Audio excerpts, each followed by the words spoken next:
ప్రశ్న: ఏ పిల్లలకు సేవ చేయాలనే ఆసక్తి ఉంటుందో వారి ముఖ్యమైన గుర్తులు ఏవి? జవాబు: 1.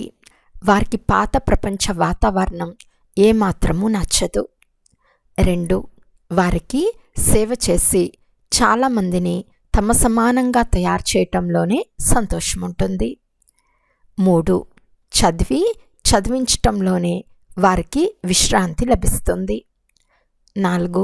ఇతరులకు అర్థం చేయిస్తూ గొంతు పాడైపోయినా వారు సంతోషంగానే ఉంటారు. 5. వారికి ఇతరుల ఆస్తి అవసరం ఉండదు. ఏ ఆస్తి వెనుక వారి సమయాన్ని వ్యర్థం చేసుకోరు. 6.